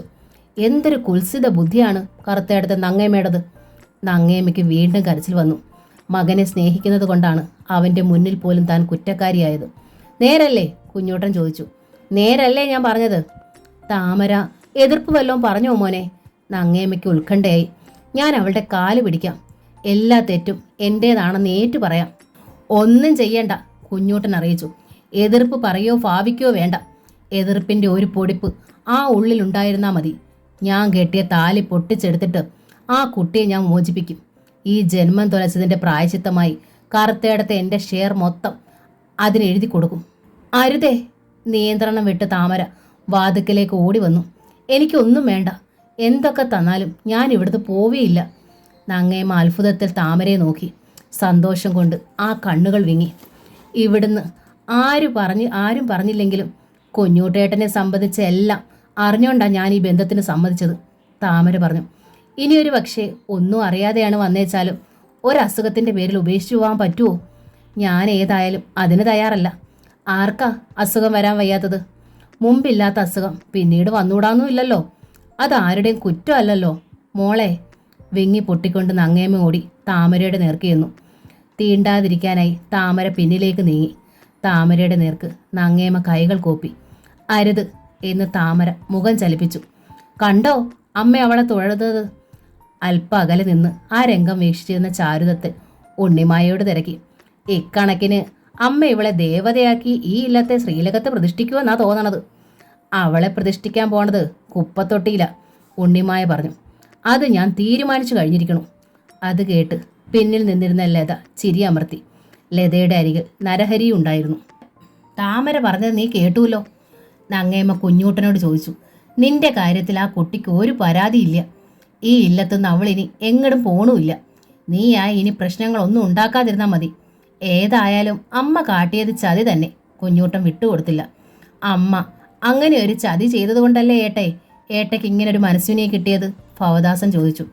എത്ര വിശേഷപ്പെട്ട വസ്തുവായാലും ചതിച്ച് നേടണത് ശരിയല്ല ദാസ, കുഞ്ഞൂട്ടൻ പറഞ്ഞു. അപ്പോഴേക്കും നരഹരി അവർക്കിടയിലേക്ക് വന്നു. ചതിച്ചതൊന്നുമല്ല എൻ്റെ മണ്ടൻ കുഞ്ഞൂട്ടാ, അയാൾ അറിയിച്ചു. എല്ലാം അറിഞ്ഞുകൊണ്ട് തന്നെയാണ് നിന്റെ വേളി ഇങ്ങോട്ട് എഴുന്നള്ളിയിരിക്കണത്. നല്ല നേരം നോക്കി അടുപ്പിൽ തീ പുകയ്ക്കണ ഒരില്ലത്തുനിന്നാ അത് വരണത്. കറുത്തേടത്തില്ലത്തെ 5-1 ഭാഗം സ്വത്തിന്റെ അവകാശിയാവാച്ച ചില്ലറ കാര്യമാണോ? അതിനായി ഏത് ദണ്ണക്കാരനെയും ചുമക്കാൻ ആളുണ്ടാവേ. അത്രയ്ക്ക് ദണ്ണമൊന്നുമില്ല അവന്. നങ്ങേമ നരഹരിയുടെ നേർക്ക് തിരിഞ്ഞു. ഇതുപോലെ ശുണ്ടിയും ദേഷ്യവും വന്നാൽ ഒരിത്തിരി മതിഭ്രമം കാട്ടും. അതിനെ ഇപ്പൊ ദണ്ണായി പൊക്കി പിടിക്കണ്ട ആരും. അത് ശരി, നരഹരി ചിരിച്ചു. അപ്പോൾ വെറും മതിഭ്രമമുള്ള കുഞ്ഞൂട്ടന്. ചങ്ങലക്കിട്ട് മൂസിന്റെ അടുത്ത് കൊണ്ടുപോയതൊക്കെ അമ്മ മറന്നോ? കുഞ്ഞൂട്ടനൊന്ന് വല്ലാതെയായി. നങ്ങേമ്മയ്ക്കാണെങ്കിൽ അടക്കാനാവാത്ത സങ്കടവും വന്നു. നീ തന്നെ ഇത് പറയണം. നിന്റെ കൂടപ്പിറപ്പാണല്ലോ അവൻ. കൂടപ്പിറപ്പിന് വേണ്ടിയായാലും മറ്റൊരു പെൺകുട്ടിയുടെ ജന്മം തുലയ്ക്കണതിനോട് എനിക്ക് അശേഷ യോജിപ്പില്ലാമേ. കുഞ്ഞൂട്ടനിപ്പോൾ വേളിയുടെ തന്നെ ആവശ്യമില്ല എന്ന് പലതവണ പറഞ്ഞതാണല്ലോ ഞങ്ങൾ. എന്തേലും വയ്യായിക വന്നാൽ അവനെ നോക്കാൻ ഞങ്ങളില്ലേ? ഉണ്ണിമായ തന്നെ ഇവിടെ വന്ന് പാർക്കണത് ദണ്ണക്കാരനായ അനിയന്റെ ശുശ്രൂഷ കൂടി കണക്കിലെടുത്ത താമര കേൾക്കാൻ വേണ്ടിയായിരുന്നു ഹരി അത്ര വിശദീകരിച്ച് പറഞ്ഞത്. പെട്ടെന്ന് കുഞ്ഞൂട്ടൻ തിരിഞ്ഞ് അകത്തേക്ക് നടന്നു. അതോടെ നങ്ങേമ ഭവദാസനോട് തട്ടിക്കേറി. എന്തിനെ ഇനിയിപ്പോൾ ഈ വാതിക്കെ നിൽക്കണത്? പോയിക്കൂടെ? മാമാങ്കമൊന്നും അല്ലല്ലോ കാണാൻ. സത്യത്തിൽ നരഹരിയെയും ലതയും ഉണ്ണിമായെയും ചാരുദത്തനെ ഉദ്ദേശിച്ചാണ് അവർ അങ്ങനെ ചോദിച്ചത്. അവർക്ക് പക്ഷേ അത് മനസ്സിലായില്ല. ഭവദാസൻ അനുസരണയോടെ തിരിഞ്ഞു നടക്കുകയും ചെയ്തു. വാതിൽ ചാരിക്കോളൂ മോളെ, നങ്ങേമ താമരയോട് പറഞ്ഞു. എന്നിട്ട് അവരും നടന്നു. സോമബാല മാത്രം അവിടെ നടന്നതൊന്നും അറിഞ്ഞില്ല. അവൾ മുത്തശ്ശിയായ ഉമാദേവി അന്തർജനത്തിന് ഊണ് കൊടുക്കുകയായിരുന്നു. നങ്ങേമ എല്ലാം സോമയോട് പറഞ്ഞു. ഹരിയും ഉണ്ണിമായെയും കുഞ്ഞൂട്ടനെയും താമര ഇവിടെ സമാധാനമായി കഴിയാൻ വിടുമെന്ന് എനിക്ക് തോന്നണില്ല. കുഞ്ഞൂട്ടേട്ടെ ഭ്രാന്തനായി കണക്കെഴുതി ഏതേലും അറയിൽ പൂട്ടാനായിരുന്നു ഹരിയേട്ടൻ്റെ ഉദ്ദേശം. അതിന് നടക്കില്ല എന്ന് ഓർത്തിട്ടാ സോമ പറഞ്ഞു. പഠിപ്പില്ലെന്നും പറഞ്ഞ് ദാസേട്ടയും നടക്കി തള്ളും. അപ്പോൾ ആ ഷെയർ കൂടി അവർക്ക് അനുഭവിക്കാമല്ലോ. ഇത്രയധികം സ്വത്തുണ്ടായി പോയതാ നമ്മുടെ ശാപം. അതിനു വേണ്ടിയുള്ള ഉൾപ്പോരാ ഇവിടെ നടക്കണത്. നങ്ങേമ്മ മറുപടി ഒന്നും പറഞ്ഞില്ല. പിറ്റേന്നവർ താമരയെ ആശ്വസിപ്പിച്ചു. മറ്റുള്ളവർ പറയും പോലെ ഒന്നുമില്ല മോളെ കുഞ്ഞൂട്ടന്. നിന്റെ സ്നേഹം ഉണ്ടായാൽ അവൻ ഇനി ഒന്നും സംഭവിക്കുകയില്ല. അന്ന് ചികിത്സിച്ച മൂസ് അത് പറഞ്ഞത് മനസ്സ് നോവിക്കരുതെന്ന് മാത്രം മതിയെന്നാ. ഇവിടെയുള്ള കരിമ്പ്രകൾക്കൊന്നും ആ വിചാരമില്ല. ഇവർക്കിടയിൽ നിന്ന് നീ വേണം അവനെ കാക്കാൻ. അമ്മ വിഷമിക്കേണ്ട, താമര അറിയിച്ചു. ഞാൻ മൂലം ഒരു ദുഃഖവും കുഞ്ഞൂട്ടേട്ടന് വരുത്തില്ല. കുളിച്ചാലുടൻ മോള് മൊതകുടിക്ക് പൂന്താനത്തേക്ക് പൊയ്ക്കോളൂ, നങ്ങേമ്മ പറഞ്ഞു. അവിടെയുള്ള എല്ലാവർക്കും തുണികളും വാങ്ങാം. ഒന്നിനും കുറവ് വരുത്തണ്ട. കറുത്തേടത്തിൻ്റെ അന്തസ്സും കളയണ്ട. കുഞ്ഞൂട്ടനോട് ഞാൻ എല്ലാം പറഞ്ഞിട്ടുണ്ട്. താമര സമ്മതഭാവത്തിൽ പുഞ്ചിരിച്ചു. കുഞ്ഞൂട്ടൻ അന്ന് കോളേജിൽ പോയില്ല. ഒരാഴ്ചത്തെ ലീവുണ്ട്. അയാൾ താമരയോട് പറഞ്ഞു. താമരയും കൊണ്ട് എവിടേക്കെങ്കിലും യാത്ര പോകാമെന്നാ നിരീക്ഷിച്ചത്. പക്ഷേ കുട്ടി അറയ്ക്കുള്ളിൽ തടവിലായില്ലേ. ആ സ്ഥിതിക്ക് ഞാനും ഈ കൂടെ ഇതിനകത്ത് തങ്ങാന്ന് വെച്ചു. വർത്താനങ്ങൾ പറഞ്ഞ് നമുക്ക് പരസ്പരം ഒന്ന് പരിചയപ്പെടാമല്ലോ. ഇങ്ങനെ ഒരു ശുംഭൻ കോളേജിൽ പോകാതെ കുഞ്ഞൂട്ടൻ താമരയോടൊപ്പം കിടക്കറയിൽ തങ്ങണതറിഞ്ഞ് ഉണ്ണിമായ ആക്ഷേപിച്ചു. പെണ്ണുങ്ങളെ കണ്ടിട്ടില്ല ആവോ അവൻ? അതോ പൂന്താനത്തുനിന്ന് അവൾ വല്ല വശീകരണ ഭസ്മവും കൊണ്ടുവന്ന് അവനെ മയക്കിയോ? കേൾവിക്കാരിയായി അരികിൽ ലത മാത്രമേ ഉണ്ടായിരുന്നുള്ളൂ. ഭൂലോക രംഭയല്ലേ അവൾ? ലത ചോദിച്ചു. അപ്പോൾ പിന്നെ വശീകരണ ഭസ്മത്തിൻ്റെ ആവശ്യം എന്താ? ഏതായാലും എനിക്ക് അവളോട് സ്വകാര്യമായി ചിലത് ചോദിക്കാനുണ്ട്, ഉണ്ണിമായ പറഞ്ഞു. കുളി കഴിഞ്ഞ് പുറത്ത് വന്നോട്ടെ. എന്താ ചോദിക്കാൻ? മാരാച്ചക്കനുമായുള്ള റൊമാൻസിനെ കുറിച്ചാണോ? അങ്ങനെയുണ്ടോ സംഭവം? ഉണ്ണിമായ കണ്ണു മിഴിച്ചു. അതുമാത്രമൊന്നുമല്ല, ലത ചിരിച്ചു. വേറെയുണ്ട് കഥകൾ. അത്ര കുറഞ്ഞ കക്ഷിയൊന്നും അല്ല ഈ താമരപ്പൂവ്. പക്ഷേ പറഞ്ഞാൽ ഈ അമ്മയും കുഞ്ഞൂട്ടനൊന്നും വിശ്വസിക്കില്ല എന്ന് മാത്രം. താമര കുളിച്ച ദിവസം കുഞ്ഞൂട്ടൻ്റെ ലീവും തീർന്നു. ലീവ് തീർന്ന സ്ഥിതിക്ക് കോളേജിൽ പോയാലോന്ന് ആലോചിക്കുക, കുഞ്ഞൂട്ടൻ താമരയോട് പറഞ്ഞു. അതോ 2 ദിവസം കൂടി ലീവ് നീട്ടി നമുക്ക് മൊതകുടിക്ക് പോണോ? അയാൾ തിരക്കി. കോളേജിൽ പൊയ്ക്കോളൂ, താമര പറഞ്ഞു. ഇനിയും ലീവ് എടുക്കണ്ട. വരണ ശനിയും ഞായറും അത് കഴിഞ്ഞുള്ള തിങ്കളും അവധി ദിവസങ്ങളാ. അന്നാവാം മൊതകുടി. കുഞ്ഞൂട്ടന് സന്തോഷമായി. താമര കുളിച്ച് കണ്ണെഴുതി ഇലക്കുറി തൊട്ടു. നങ്ങേമ്മ അവളെ ഇല്ലം മുഴുവൻ കൊണ്ടു നടന്ന് കാണിച്ചു. ഇനി ഇതാ നിന്റെ ഇല്ലം. സന്ധ്യയ്ക്ക് എല്ലായിടത്തും വിളക്ക് വെക്കണം. കറുത്തേടത്തെ ദേവതകൾ അനുഗ്രഹിച്ചാൽ നിനക്കിനി ഒരു ദുഃഖവും ഉണ്ടാവില്ല. താമര എല്ലാ അനുസരണയോടെ കേട്ടു. കറുത്തേടത്തെ അടുക്കളയിൽ കയറി ആദ്യമായി അവൾ തീ പൂട്ടി. അടുക്കളയിൽ വലിയ കാര്യങ്ങളെ കയറ്റാറില്ല, നങ്ങേമ്മ പറഞ്ഞു. എല്ലാം ഞാൻ തന്നെ ചെയ്യും. ഉണ്ണിമായേ ലതയോ ഇങ്ങോട്ട് തിരിഞ്ഞു നോക്കാറില്ല. വല്ലപ്പോഴും ഒരു കയ്യാട്ടം എൻ്റെ സോമയാ. ഇനി അമ്മ കഷ്ടപ്പെടണ്ട, താമര അറിയിച്ചു. എല്ലാം ഞാൻ ചെയ്തോളാം.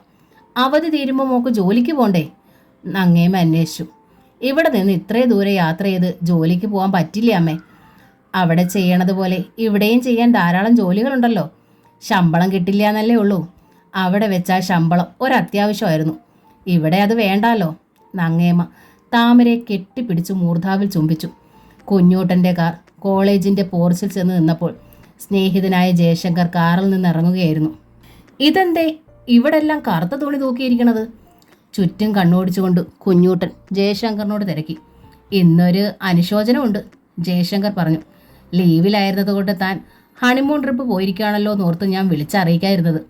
ആ വിഡ്ഢിപ്പെണ്ണ് പറഞ്ഞ വഴി തന്നെ ഒപ്പിച്ചു. ഏത് വെട്ടിപ്പെണ്ണ്? കുഞ്ഞൂട്ടൻ്റെ കൈ പിടിച്ചു ജയശങ്കർ. ധൈര്യം കൈവിടരുത്. അവൾ തൻ്റെ അടുത്ത് ഭീഷണിയുമായി വന്ന തൻ്റെ student Neeraja Menon vein cut ചെയ്തതാ തൻ്റെ വേളിയുടെ പിറ്റേന്ന്. ICUലായിരുന്നത്രേ. സംഗതി രഹസ്യമായി വെച്ചിരിക്കുകയായിരുന്നു. ഇന്ന് വെളുപ്പിനാണ് സംഭവം. വളരെ ഭാരമുള്ളതെന്തോ കുത്തനെ നെറുകയിലേക്ക് വന്ന് പതിച്ചതായാണ് കുഞ്ഞൂട്ടന് തോന്നിയത്. അയാളുടെ കണ്ണുകളിൽ ഇരുട്ട് കയറി. ജയശങ്കറാണ് കുഞ്ഞൂട്ടനെ കറുത്തേടത്തെത്തിച്ചത്. കാറിൽ നിന്ന് പൂമുഖത്തിറങ്ങുമ്പോഴും കുഞ്ഞൂട്ടൻ അർദ്ധപ്രജ്ഞനായിരുന്നു. നടന്നതൊന്നും ഇവിടെ ആരോടും പറയണ്ട. ജയശങ്കർ കുഞ്ഞൂട്ടൻ്റെ ചുമലിൽ കൈവച്ചു. നിർബന്ധാച്ചാ തൻ്റെ അന്തർജനത്തോടാവാം. ആ കുട്ടിക്ക് ഇതൊക്കെ ദഹിക്കുമെങ്കിൽ. എല്ലാറ്റിനും ഉപരി തൻ്റെ നിയന്ത്രണം വിടരുത്. തൻ്റെ കാര്യത്തിലാണ് എനിക്ക് ഏറെ ഭയം. ഇതിപ്പോൾ താൻ കുറ്റക്കാരനൊന്നുമല്ല. അത്തരം നേരിയൊരു ചിന്ത പോലും മനസ്സിൽ കടക്കരുത്. ആ കുട്ടി തോന്നിയാസം കാട്ടിയതാണ്. ഇത് അവളുടെ ഭ്രാന്താണ്. അവൾ മാത്രമാണ് അതിനുത്തരവാദി. കുഞ്ഞൂട്ടൻ ദയനീയമായി ജയശങ്കറെ നോക്കി. ഇതൊരു പരീക്ഷണ ഘട്ടമായി കരുതുക, ജയശങ്കർ ഉപദേശിച്ചു. അല്ലെങ്കിൽ ഇങ്ങനെ ഒരു കൊടുവാള് തൻ്റെ ശിരസിന് നേർക്കെ വരണോ? ഏതായാലും സമചിത്തത കൈവിടരുത്. ഈ സന്ദർഭത്തെ മറികടക്കേണ്ടത് തൻ്റെ മാത്രം മിടുക്കാണ്. മറ്റുള്ളവർക്ക് ഉപദേശിക്കാനും സാന്ത്വനിപ്പിക്കാനുമേ കഴിയൂ. എനിക്ക് അവളെ ഒന്ന് കാണണമെന്നുണ്ട്, കുഞ്ഞൂട്ടൻ ആദ്യമായി ശബ്ദിച്ചു. ഭ്രാന്താണെങ്കിലും എനിക്ക് വേണ്ടി സ്വന്തം ജീവൻ വലിച്ചെറിയാൻ ധൈര്യം കാട്ടിയവളല്ലേ. വൈകുന്നേരമാണ് ഫ്യൂണറൽ, ജയശങ്കർ പറഞ്ഞു. മനസാന്നിധ്യമുണ്ടെങ്കിൽ നമുക്ക് ഒരുമിച്ച് പോകാം. പക്ഷേ താൻ പോകണ്ട എന്നാണ് എനിക്ക് പറയാനുള്ളത്. അതെന്താ? ചോദ്യഭാവത്തിൽ കുഞ്ഞൂട്ടൻ ജയശങ്കറെ നോക്കി. നീ പരിഭ്രമിക്കരുത്, ജയശങ്കർ ശബ്ദം താഴ്ത്തി. അവൾ ഒരു കത്തെഴുതി വെച്ചിരിക്കുന്നതായി കേൾക്കുന്നു. എന്താ കണ്ടൻസ് എന്ന് അറിയില്ല. വീട്ടുകാർ ഒളിപ്പിച്ചു വെച്ചിരിക്കുകയാണെന്നാ അറിഞ്ഞത്. തൻ്റെ പേരെങ്കാണുണ്ടെങ്കിൽ ആ വീട്ടിൽ ചെന്ന് കയറാതിരിക്കണതല്ലേ ഭംഗി. ഒരു വിങ്ങലിൽ കുഞ്ഞൂട്ടൻ്റെ ദേഹം ഒന്നുലഞ്ഞു. ഞാൻ ആ കുട്ടിയെ നിരുത്സാഹപ്പെടുത്തിയിട്ടേ ഉള്ളൂ ജയൻ. എൻ്റെ ഒരു കുഞ്ഞനിയത്തെ പോലെ കണ്ട്, എൻ്റെ സോമയെ പോലെ കണ്ട് ഞാൻ എന്താ പറയുക? സങ്കടം കൊണ്ട് ആ തൊണ്ടയിടറി. സുദേവൻ എന്തിനാ പറയണത്? എല്ലാം എനിക്കറിയാമല്ലോ. പ്ലീസ്, നമ്മുടെ കോളേജിൽ പഠിച്ചിരുന്ന ഏതോ ഒരു കുട്ടി മരിച്ചു, അങ്ങനെ മാത്രം കരുതിയാൽ മതി. ജയശങ്കർ കുഞ്ഞൂട്ടനെ ചേർത്ത് പിടിച്ചു. അപ്പോഴേക്കും അകത്തു നിന്ന് നങ്ങേമ ഓടി വന്നു. എന്താ രണ്ടാളും കൂടി ഇവിടെ നിന്ന് കളഞ്ഞത്? ജയശങ്കർ അകത്തേക്ക് വരൂ. വേളിക്ക് കണ്ടെങ്കിലും ഒന്ന് സംസാരിക്കാൻ കഴിഞ്ഞതേ ഇല്ല. പിന്നെ എന്തേ ഇന്ന് ക്ലാസ് ഇല്ലേ? ഉടനെ മടങ്ങിപ്പോയതെന്താ? അതോ ലീവ് എടുത്ത് വല്ല പരിപാടിയും പ്ലാൻ ചെയ്തിട്ടുണ്ടോ? കുഞ്ഞൂട്ടൻ്റെ അടുത്ത സുഹൃത്ത് എന്ന നിലയ്ക്കാണ് നങ്ങേമ്മ ജയശങ്കറിനെ നന്നായി അറിയാം. ഇടയ്ക്കിടെ വരുമ്പോൾ ഇല്ലത്തുനിന്ന് ചായയും ചക്ക വറുത്തതും ഓട്ടടയും ഒക്കെ കഴിക്കാറുണ്ട്. ഇന്ന് ക്ലാസ് മുടങ്ങി. നങ്ങേമ്മയെ നോക്കി ജയശങ്കർ പുഞ്ചിരിച്ചു. കോളേജിൽ ഒരു കുട്ടി മരിച്ചു. എങ്ങനെ? എന്തായിരുന്നു അസുഖം? നങ്ങേമ്മയ്ക്ക് ആകാംക്ഷയായി. മരിച്ചതല്ല, ജയശങ്കർ പറഞ്ഞു. സൂയിസൈഡാ. ഈശ്വര, നങ്ങേമ്മ നെഞ്ചിൽ കൈ ചേർത്തു. എന്തിന്? ആൺകുട്ടിയോ പെൺകുട്ടിയോ? പെൺകുട്ടി എന്നൊരൊറ്റ വാക്കേ ജയശങ്കർ പറഞ്ഞുള്ളൂ. കുഞ്ഞൂട്ടനെ പിടിച്ചുകൊണ്ട് അയാൾ അകത്തേക്ക് നടന്നു.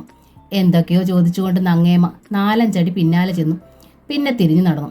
തെക്കിനിയിലേക്കാണ് കുഞ്ഞൂട്ടനും ജയശങ്കറും പോയത്. ജയശങ്കർ വന്നാൽ അവിടെ അരമതിലാണ് ഇരിക്കുക. അവിടെ ഒരു പഴയ പിയാനോ ടേബിളുണ്ട്. സംഗീതത്തിൽ അല്പം താല്പര്യമുള്ളത് കൊണ്ട് പിയാനോയുടെ അരികിലായിരിക്കും അയാൾ മിക്കവാറും. ഏതോ ഒരു സായിപ്പ് കുഞ്ഞൂട്ടൻ്റെ അച്ഛന് സമ്മാനിച്ചതാണത്രേ ആ പിയാനോ സെറ്റ്. ഇല്ലത്തെ വകയായ വീണയും ഇടയ്ക്കയും നന്തുണിയും എല്ലാം വെച്ചിരിക്കണതും തെക്കിനിയിലാണ്.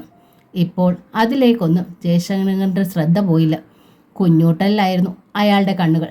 ലോല ഹൃദയനാണ് കുഞ്ഞൂട്ടൻ. ഒരിക്കൽ മനോരോഗത്തിന് അടിമപ്പെട്ട ആളുമാണ്. ഈ പെൺകുട്ടിയുടെ സംഭവം അധികമാണ് അയാൾക്ക്. അതുകൊണ്ടാണ് കുഞ്ഞൂട്ടൻ തനിച്ചാവരുതെന്ന് കരുതി ജയശങ്കറും കൂടെ പോകുന്നത്. താൻ വന്ന കാര്യം തൻ്റെ മിസ്സസ് അറിഞ്ഞിരിക്കില്ലേ? അയാൾ കുഞ്ഞൂട്ടനോട് തിരക്കി. ആളെ കണ്ടില്ല. അറിഞ്ഞിരിക്കും. ചുറ്റും നോക്കിക്കൊണ്ടാണ് കുഞ്ഞൂട്ടൻ പറഞ്ഞത്. കൂടെ താനുള്ളത് കൊണ്ട് എവിടെയും മറഞ്ഞു നിൽക്കിയാവും. ആശുപത്രിയിൽ ജോലിക്കൊക്കെ പോയിരുന്ന വെച്ചാലും ലേശം ഓർത്തഡോക്സ് ടൈപ്പാ. തന്നെ ആ കുട്ടിയുടെ കയ്യിൽ ഏൽപ്പിച്ചിട്ട് വേണം എനിക്ക് പോവാൻ, ജയശങ്കർ പറഞ്ഞു. മുമ്പ് ഏതോ ട്രാങ്കിലൈസർ കഴിച്ചിരുന്നല്ലോ താൻ. അതിലൊരെണ്ണം എടുത്ത് കഴിച്ചാലും വേണ്ടിയില്ല, മനസ്സിന് ഒരയവ് കിട്ടാൻ. അതൊക്കെ നിർത്തിയിട്ട് കാലശയായി. സാരമില്ല, ആ കുറിപ്പ് തന്നാൽ ഞാൻ വാങ്ങിക്കൊണ്ട് വരാം. അതൊന്നും വേണ്ടടാ ചങ്ങായി. ജയശങ്കറിൻ്റെ തുടയിൽ തട്ടിക്കൊണ്ട് പുഞ്ചിരിക്കാൻ ശ്രമിച്ചു കുഞ്ഞൂട്ടൻ. എനിക്കിപ്പോൾ ഒരല്പം കരുത് തോന്നുന്നുണ്ട്. താനത് പറഞ്ഞപ്പോൾ വീണു പോകുമെന്ന് വിചാരിച്ചു. എന്തോ തൻ്റെ വാക്കുകളിലുള്ള വിശ്വാസം കൊണ്ടാവാം എനിക്ക് എൻ്റെ മനസ്സിനെ ബാലൻസ് ചെയ്യാൻ കഴിഞ്ഞു. ഇനിയിപ്പോൾ മരുന്നിൻ്റെ ആവശ്യം ഉണ്ടാച്ചാൽ ദാസനെ അയച്ച് ഞാൻ വാങ്ങിച്ചോളാം. സേവനനിരതനായി അവൻ എപ്പോഴും എൻ്റെ ഒപ്പം ഉണ്ടല്ലോ.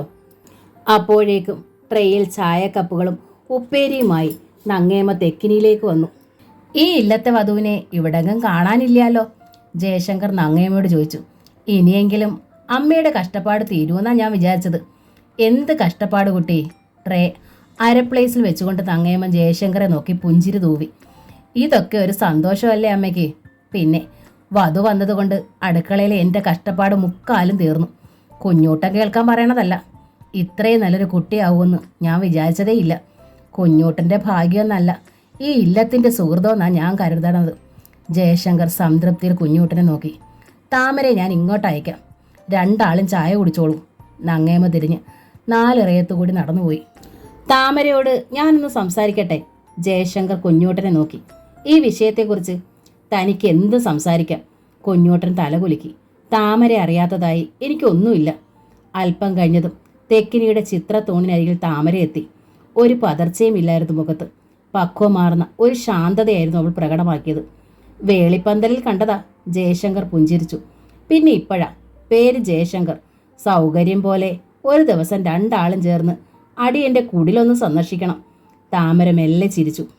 അങ്ങട് പറഞ്ഞോളൂ, ഒന്നിനും എനിക്ക് മറിച്ചൊരഭിപ്രായം ഇല്ല. ഞങ്ങൾ വന്നിട്ട് കുറച്ച് നേരമായി, കുഞ്ഞൂട്ടൻ പറഞ്ഞു. അടുക്കളയിൽ തിരക്കായിരുന്നോ? തിരക്കുണ്ടായിട്ടല്ല, താമര പുഞ്ചിരിച്ചു. അമ്മ പറഞ്ഞപ്പോഴാ കുഞ്ഞൂട്ടേട്ടൻ വന്ന കാര്യം അറിഞ്ഞത്. കൂടെ ആരോ ഉണ്ടെന്ന് പറഞ്ഞത് കൊണ്ടാ വരാൻ മടിച്ചത്. എന്താ ഇന്ന് ക്ലാസ് ഇല്ലേ? കുട്ടികൾ ആരോ മരിച്ചു എന്ന് അമ്മ പറഞ്ഞു. നേരാ? കുഞ്ഞൂട്ടൻ്റെ മുഖത്ത് ഒരു ഞെട്ടലുണ്ടായി. അയാൾ തിരിഞ്ഞ് ജയശങ്കറെ നോക്കി. ജയശങ്കർ മെല്ലെ എഴുന്നേറ്റ് ചിത്രത്തൂണിനരികിലേക്ക് ചെന്നു.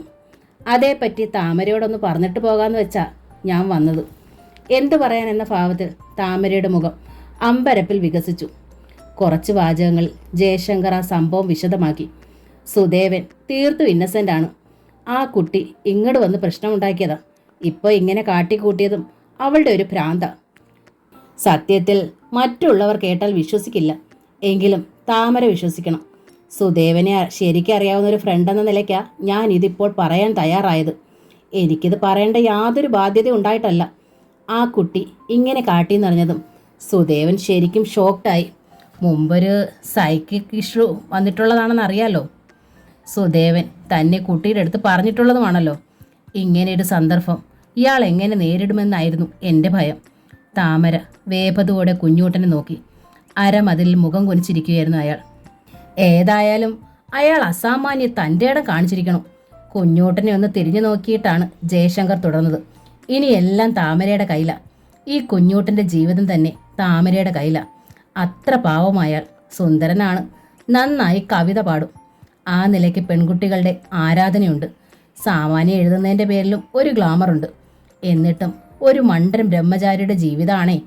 അതുകൊണ്ട് ഒരു ചെറിയ കരട് മതി മനസ്സ് കലങ്ങാൻ. താമര മെല്ലെ കുഞ്ഞൂട്ടൻ്റെ നേർക്ക് ചെന്നു. അയാളുടെ ചുമലിൽ കൈവച്ചു. സാരയില്ല കുഞ്ഞൂട്ടേട്ടെ, എനിക്ക് മനസ്സിലാവും. അതോർത്തിനി വിഷമിക്കുകയേ വേണ്ട. കുഞ്ഞൂട്ടൻ മുഖമുയർത്തി താമരയെ ഒന്ന് നോക്കി. തുടർന്ന് ജയശങ്കറെ. എന്തായാലും ഞാൻ ഇറങ്ങുക, ജയശങ്കർ അറിയിച്ചു. ഞാൻ ഏതായാലും ഫ്യൂണറലിന് പോകുന്നുണ്ട്. തിരിച്ചെത്തിയിട്ട് തന്നെ വിളിക്കാം. ഇപ്പോൾ എനിക്ക് ഒന്നേ പറയാനുള്ളൂ. നമ്മളുടെ ജീവിതത്തിൽ പ്രശ്നങ്ങൾ ഉണ്ടാക്കാൻ നമ്മളായിട്ടൊന്നും ചെയ്യണമെന്നില്ല. മറ്റുള്ളവർ ചിലപ്പോൾ മനഃപൂർവ്വം നമ്മുടെ ജീവിതം നരകമാക്കാൻ ശ്രമിക്കും. നമ്മൾ ചെയ്യേണ്ടത് എന്താ വെച്ചാൽ ഒരിക്കലും അതിനെ അനുവദിച്ചുകൂടാ എന്നതാ. മറ്റൊരാളുടെ വിധിക്ക് നമ്മൾ ഉത്തരവാദിയല്ല. സ്വന്തം ജീവിതം വലിച്ചെറിഞ്ഞു മറ്റുള്ളവരോട് പക തീർക്കാൻ ഒരുപെടുന്നവരുണ്ട്. പലപ്പോഴും പ്രേമഭംഗം അനുഭവപ്പെടുന്ന കാമുകിമാരാണ് ആ പണി ചെയ്യുക. ആ പ്രേമത്തെ നട്ടു വളർത്തിയത് നമ്മളല്ലാത്തിടത്തോളം നമുക്കതിൽ ഉത്തരവാദിത്വമേ ഇല്ല. ഒതുക്കുകളിറങ്ങി നടമുറ്റത്തോടെ പുറത്തേക്ക് നടന്നു ജയശങ്കർ. കുഞ്ഞൂട്ടൻ്റെ ചുമലിൽ സ്നേഹപൂർവ്വം തഴുകി താമര. അടിവരയിടേണ്ട വാചകങ്ങളാ അത്. നമ്മുടെ ജീവിതം നരകമാക്കാൻ മറ്റുള്ളവരെ അനുവദിച്ചുകൂടാ എന്നത്. കുഞ്ഞൂട്ടൻ എഴുന്നേറ്റു താമരയുടെ കൈ കവർന്നു. താമരയ്ക്ക് എന്നെ ശരിക്കും വിശ്വാസമാണോ? അല്ലാതെ പിന്നെ. താമര പുഞ്ചിരിച്ചു. എൻ്റെ അടുത്ത് ഇതൊന്നും പറയിക്കേണ്ട കാര്യം തന്നെ ഇല്ലായിരുന്നല്ലോ. രഹസ്യം വേണ്ടാച്ചിട്ടല്ലേ അറിയിച്ചത്. അപ്പോൾ ഞാൻ അവിശ്വസിക്കണോ? ഇന്നല്ലെങ്കിൽ നാളെ താമരയുടെ കാതിലെത്തിയാലോ എന്ന് ഭയന്നു അറിയിക്കാമല്ലോ, കുഞ്ഞൂട്ടൻ ചോദിച്ചു. ഇങ്ങനെയുള്ള ആൾ സ്വന്തം അസുഖക്കാരി വെട്ടി തുറന്ന് പറയുമോ? അത് ഒളിച്ചതിന് അമ്മയോട് എത്ര ഭയങ്കരമായ തട്ടിക്കയറിയത്. സത്യത്തിൽ ഞാൻ അന്ന് വല്ലാതെ ഭയന്നു പോയി. എന്തൊരു ദേഷ്യമായിരുന്നു പൊന്നെ. താമര വായ് പൊത്തി ചിരിച്ചു. ഇപ്പൊ എത്ര പാവം. ഇത് അങ്ങനെയല്ലല്ലോ. ഞാൻ കാരണം ഒരു പെണ്ണോ ആണോ എന്നതുമല്ല പ്രശ്നം. ഞാൻ മൂലം ഒരു മനുഷ്യജീവൻ ഇല്ലാതായില്ലേ. ആ പഴയതെണ്ണം മടങ്ങി വരുമെന്ന് പോലും ഞാൻ ഭയന്നു. ദേഹം വിറയ്ക്കാൻ തുടങ്ങി. ശബ്ദം നഷ്ടപ്പെട്ടു. കരയാൻ പോലും കഴിയാതായി. ജയശങ്കർ എൻ്റെ കൈവെള്ളയും കൈത്തണ്ടയും തടവി ചൂട് പിടിപ്പിക്കാൻ നോക്കി. നല്ല സ്നേഹിതൻ, താമര പറഞ്ഞു. ഒരു സ്നേഹിതൻ ഇങ്ങനെ തന്നെ വേണം. ഒരുപക്ഷേ കുഞ്ഞൂട്ടേട്ടയുടെ പ്രത്യേകത കൊണ്ട കൂടിയാവും അദ്ദേഹം ഇത്ര സ്നേഹം കാട്ടിയത്. എൻ്റെ പ്രത്യേകത കൊണ്ടൊന്നുമല്ല. അവൻ അങ്ങനെയാണ്. നല്ലവനാണ് ജയശങ്കർ. അവൻ മാത്രമല്ല, താമര, എൻ്റെ അമ്മ, എൻ്റെ ദാസൻ, എൻ്റെ സോമ, എൻ്റെ പ്രിയപ്പെട്ടവരെല്ലാം നല്ലവരായത് ദൈവം എനിക്ക് നൽകിയ അനുഗ്രഹം തന്നെയാ. വരൂ. കുഞ്ഞൂട്ടൻ്റെ കൈ പിടിച്ച് വലിച്ചു താമര. അകത്തു പോകാം, അല്പം വിശ്രമിക്കാം. താമരയുടെ കൈ പിടിച്ച് കിടക്കറയിലേക്ക് നടക്കുമ്പോൾ കുഞ്ഞൂട്ടൻ പറഞ്ഞു, ആ ഫ്യൂണറലിന് പോയിരുന്നെങ്കിൽ എനിക്ക് ആ കുട്ടിയുടെ മുഖം ഒന്നുകൂടി കാണാൻ തോന്നുക. സത്യത്തിൽ ഞാൻ അവളെ ഇതുവരെ ശ്രദ്ധിച്ചിട്ടേ ഇല്ല. എത്രയൊക്കെ ആയാലും എനിക്ക് വേണ്ടി ജീവിതം വലിച്ചെറിഞ്ഞവളല്ലേ അവൾ. താമര അത്ഭുതത്തിൽ കുഞ്ഞൂട്ടനെ നോക്കി. മരിക്കുമെന്ന അർത്ഥത്തിൽ അവൾ ഭീഷണിപ്പെടുത്തിയപ്പോൾ ഒട്ടും വിശ്വസിച്ചില്ല ഞാൻ. കുഞ്ഞൂട്ടൻ്റെ മുഖം വിങ്ങി. പക്ഷേ അവൾ അത് ചെയ്തു. ഭ്രാന്താ കാട്ടിയത്. എന്നാലും അതിന് പിന്നിൽ സ്നേഹം ഉണ്ടാവില്ലേ? താമരയുടെ കണ്ണുകൾ നിറഞ്ഞു. കുഞ്ഞൂട്ടേട്ടയ്ക്ക് നിർബന്ധം അച്ചാ പോവാം. അവൾ സമ്മതിച്ചു. ഞാൻ തടയില്ല. പക്ഷേ ഞാനും കൂടെ വരും. കുഞ്ഞൂട്ടൻ ഒരു നിമിഷം ആലോചിച്ച് നിന്നു. പിന്നെ പറഞ്ഞു, വേണ്ട. അവൾ മരിച്ചു കിടക്കുന്നത് എനിക്ക് കാണാൻ വയ്യ. പിന്നീട് ആ ദൃശ്യമാകും എൻ്റെ ഓർമ്മയിൽ വരിക. ഇപ്പം ഞാൻ ഓർക്കണത് അവളുടെ കുസൃതിയും ശുണ്ടിയും മാറി മാറി പ്രകടമാകുന്ന മുഖവുമാണ്. അതങ്ങനെ തന്നെ തുടരട്ടെ. ഒക്കെ കുഞ്ഞൂട്ടേട്ടയുടെ ഇഷ്ടം. സ്നേഹപൂർവ്വം കുഞ്ഞൂട്ടൻ്റെ ചുമലിലേക്ക് മുഖമണച്ചു താമര. കുഞ്ഞൂട്ടേട്ടൻ സന്തോഷമായി ഇരുന്നാൽ മതി എനിക്ക്. താൽക്കാലികമായിട്ടാണെങ്കിലും മറ്റൊരു പെണ്ണിലേക്ക് എൻ്റെ മനസ്സ് ചാഞ്ഞുപോയാൽ താമരയ്ക്കത് സഹിക്കാനാവോ? കുഞ്ഞൂട്ടൻ തിരക്കി. ഉവ്. താമരയുടെ സ്വരം ഉറച്ചു. എന്നെ വേണ്ടാതാവുമ്പോഴാണല്ലോ മറ്റൊരു പെണ്ണിലേക്ക് മനസ്സ് ചായണത്. അതുകൊണ്ട് കുഞ്ഞൂട്ടേട്ടയ്ക്ക് സന്തോഷമാവൂന്ന് വെച്ചാൽ ഞാനത് സഹിക്കും. അനാഥയും ദരിദ്രയും അപവാദിനിയുമായ എൻ്റെ കഴുത്തിൽ ഈ താലി അണിയിച്ച് എന്നെ ഈ സഹധർമ്മിണി പദത്തിലേക്ക് ഉയർത്തിയതല്ലേ കുഞ്ഞൂട്ടേട്ട. എൻ്റെ കുഞ്ഞൂട്ടേട്ടയ്ക്ക് വേണ്ടി ഞാൻ മരിക്കും. പെട്ടെന്ന് കുഞ്ഞൂട്ടൻ സ്നേഹാധിക്യത്താൽ താമരയെ വാരി പിടിച്ചു. നോ, നീ മരിച്ചാൽ പിന്നെ ഞാനുണ്ടോ കുട്ടി? മറ്റൊരു പെണ്ണിലേക്കും നിന്റെ മനസ്സ് ചായില്ല. നിന്റെ മനസ്സ് നിറയെ നീ ആയിരിക്കും എപ്പോഴും. കുഞ്ഞൂട്ടൻ്റെ നെഞ്ചിൽ മുഖമണച്ച് താമര സന്തോഷാധിക്യത്താൽ ഏങ്ങി ഏങ്ങി കരഞ്ഞു. നോക്ക്, കോളേജിൽ നിന്ന് ഞാൻ ഒരാഴ്ച ലീവ് എടുക്കുക. കുഞ്ഞൂട്ടൻ താമരയുടെ മുഖം പിടിച്ചുയർത്തി. എല്ലാം ഒന്ന് ശാന്തമായിട്ടേ ക്ലാസ്സിൽ കയറണുള്ളൂ. ആ സമയത്ത് നമുക്ക് മൊതപടിക്ക് പോവാം, പൂന്താനത്തേക്ക്. അമ്മാമ്മയ്ക്കും അമ്മായിക്കും എല്ലാം കോടികൾ വാങ്ങിക്കൊണ്ട്. കണ്ണു തുടച്ച് താമര സന്തോഷത്തിൽ കുഞ്ഞൂട്ടനെ നോക്കി. അപ്പോഴാണ് വാതുക്കൽ സോമ എത്തിയത്. ഏട്ടത്തിയമ്മയെ കാണാൻ ഒരാൾ വന്നിരിക്കണു. തെക്കിനിയിലിരിക്കണുണ്ട്. താമര ഞെട്ടലോടെ തിരിഞ്ഞു നോക്കി. ആരാണെന്ന് അവൾക്കൊരു ഊഹവും കിട്ടിയില്ല. മൊതകൊടിക്ക് ചെല്ലാതെ പൂന്താനത്തുനിന്ന് ആരും ഇങ്ങോട്ട് വരില്ല. പിന്നെ ആരാണ്? നേരിയ ഒരാതി താമരയെ ഉലച്ചു. അവൾ ശങ്കയിൽ കുഞ്ഞൂട്ടനെ നോക്കി. വരൂ, നമുക്ക് നോക്കാം. താമരയുടെ കൈ പിടിച്ച് പുറത്തേക്ക് നടന്നു കുഞ്ഞൂട്ടൻ. തെക്കിനിയിലേക്ക് കാലെടുത്ത് വെച്ചതും താമര കണ്ടു. ആട്ടുകട്ടിൽ അച്ഛൻ, തൻ്റെ അച്ഛൻ, മേൽപ്പാലോട്ട് മാധവൻ നമ്പൂതിരി. അച്ഛ! താമര ഓടി ആട്ടുകട്ടിലിനരികിലെത്തി. മേൽപ്പാലോട് മാധവന്റെ കണ്ണുകൾ നിറഞ്ഞു. വികാരാധിക്യം കൊണ്ട് മിണ്ടാനാവാത്തൊരവസ്ഥ ആ മുഖത്തും ചുണ്ടുകളിലും പ്രകടമായി. മകളുടെ കൈ പിടിച്ചു അയാൾ. പിന്നെ വിതുമ്പലിൽ താമരയും കുഞ്ഞൂട്ടനെയും മാറി മാറി നോക്കി. അച്ഛൻ്റെ മകളുടെ അടുത്തേക്ക് നടന്നു എന്ന് കുഞ്ഞൂട്ടൻ. അച്ഛൻ, താമര കുഞ്ഞൂട്ടനോട് പറഞ്ഞു. മനസ്സിലായി. കുഞ്ഞൂട്ടൻ പുഞ്ചിരിച്ചു. വേലിയിടന്ന് കണ്ടുല്ലോ. പെൺകൊടയുടെ തലേന്ന് വരെ മകളെ വേണ്ടാന്ന് വെച്ച അച്ഛൻ എന്ന് തിരുത്തണം. ഇടർന്ന തൊണ്ടയിൽ മാധവൻ അറിയിച്ചു. ഒരു മകൾക്ക് അച്ഛൻ്റെ ആവശ്യം പെൺകൊട വരെയാ. അത് കഴിഞ്ഞാൽ പിന്നെ വേട്ട നമ്പൂതിരി മതി. സത്യത്തിൽ എൻ്റെ കുട്ടിക്ക് അച്ഛനെ കണ്ണിറച്ച് കാണാൻ കഴിഞ്ഞതുപോലും ഇപ്പോഴാ. ഇങ്ങനൊരച്ഛനെ വേണ്ടിയിരുന്നില്ല ഇല്ലേ മോളെ? അയാൾ താമരയെ നോക്കി. അച്ഛൻ അങ്ങനെ പറയരുത്. താമരയ്ക്ക് കരച്ചിൽ വന്നു. എന്നെങ്കിലും ഒരു ദിവസം ഒരു നോക്ക് ഈ മുഖം ഒന്ന് കണ്ടിരുന്നെങ്കിലെന്നേ കൊതിച്ചിട്ടുള്ളൂ ഞാൻ. പെൺകൊടയ്ക്ക് വരില്ല എന്നാ എല്ലാവരും പറഞ്ഞത്. വന്നു കണ്ടപ്പോൾ സങ്കടം കൊണ്ട് ബാക്കി പറയാനായില്ല അവൾക്ക്. മകളുടെ കയ്യിലെ പിടിമുറുക്കി മാധവൻ. വ്യസനമേറിയാൽ അയാൾക്കും വാക്കുകൾ കിട്ടില്ല. ഏതായാലും അച്ഛനും മകൾക്കും കാണാനായി അച്ഛൻ മടിയിലിരുത്തി മകളുടെ പെൺകൊടയെ നടത്തി. വീണ്ടും ദാ ഇപ്പോഴും കണ്ടിരിക്കണോ? ഇനിയിപ്പോൾ ഞങ്ങൾ അങ്ങോട്ടും വരാം. പിന്നെന്തിനാ രണ്ടുപേരും വിഷമിക്കണത്? കുഞ്ഞൂട്ടൻ പുഞ്ചിരിയിൽ രണ്ടാളെ നോക്കി. വിഷമിക്കാതിരിക്കാൻ പറ്റില്ല കുഞ്ഞൂട്ടാ. മാധവൻ കണ്ണു തുടച്ചു. അങ്ങനെ ഒരു കഥയാ ഞങ്ങൾ അച്ഛൻ്റെയും മകളുടെയും. ഇവൾക്ക് പിന്നെയും മറ്റുള്ളവരുടെ സഹാനുഭൂതി കിട്ടും. അച്ഛൻ ഉപേക്ഷിച്ചെന്ന മകളെന്ന നിലയ്ക്ക്. ആ സമയത്ത് എനിക്ക് കിട്ടിയത് രണ്ടാം വേളയെ ഭയന്ന് തൻ്റെ ചോരയിൽ ആദ്യം പിറന്ന കുട്ടിയെ മറന്നു കളഞ്ഞ അച്ഛനെന്ന പഴിയാ. സത്യമാണേന് അത് എല്ലാം അറിയണ ദൈവം പോലും എന്നെ പാപിയായേ കാണൂ. സാരമില്ല അച്ഛാ, താമര പറഞ്ഞു. ഇപ്പോൾ അച്ഛൻ എന്നെ തേടി വന്നുല്ലോ. എനിക്ക് ഇതിൽ പരം ഒരു സന്തോഷമില്ല. ഞാനും കുഞ്ഞൂട്ടേട്ടയും അവിടേക്ക് വരണുണ്ട്. ചെറിയമ്മേനെയും അനിയത്തിക്കുട്ടിയെ എല്ലാം കാണാൻ. വേണ്ട മോളെ, മാധവൻ വിഷമത്തോടെ അറിയിച്ചു. നീ പ്രതീക്ഷിക്കണ മനസ്സല്ല നിന്റെ ചെറിയമ്മ എന്ന് വിളിക്കുന്ന സ്ത്രീയുടേത്. ഞാനത് പറയാൻ പാടില്ലാത്തതാ. പറയാതെയും വയ്യ. പെൺകൊടന്ന് കഴിഞ്ഞ് ചെന്നിട്ട് എന്നോട് മിണ്ടിയിട്ടില്ല. ആഹാരം വിളമ്പിയിട്ടില്ല. രണ്ടറയിലാക്കി ഉറക്കം. സാരമില്ല. എനിക്കിപ്പോൾ തൻ്റേടായി. ഈ തൻ്റേടെ മുമ്പേ ഉണ്ടായില്ലല്ലോ എന്നാ ഇപ്പോഴത്തെ പ്രയാസം. ഒരു പക്ഷേ നിന്റെ കാലദോഷം മാറിയത് ഇപ്പോഴാവും. താമര വിഷമത്തിൽ കുഞ്ഞൂട്ടനെ നോക്കി. കുഞ്ഞൂട്ടൻ അപ്പോഴും പുഞ്ചിരിച്ചതേ ഉള്ളൂ. ഒരു പൂവിൻ്റെ മോഹം എന്ന നോവലിൻ്റെ ഈ ഭാഗം ഇവിടെ പൂർണ്ണമാവുകയാണ്. ഈ നോവൽ നിങ്ങൾക്ക് ഇഷ്ടമായെങ്കിൽ ലൈക്ക് ചെയ്ത് ഷെയർ ചെയ്ത് സബ്സ്ക്രൈബ് ചെയ്യണേ. Thank you.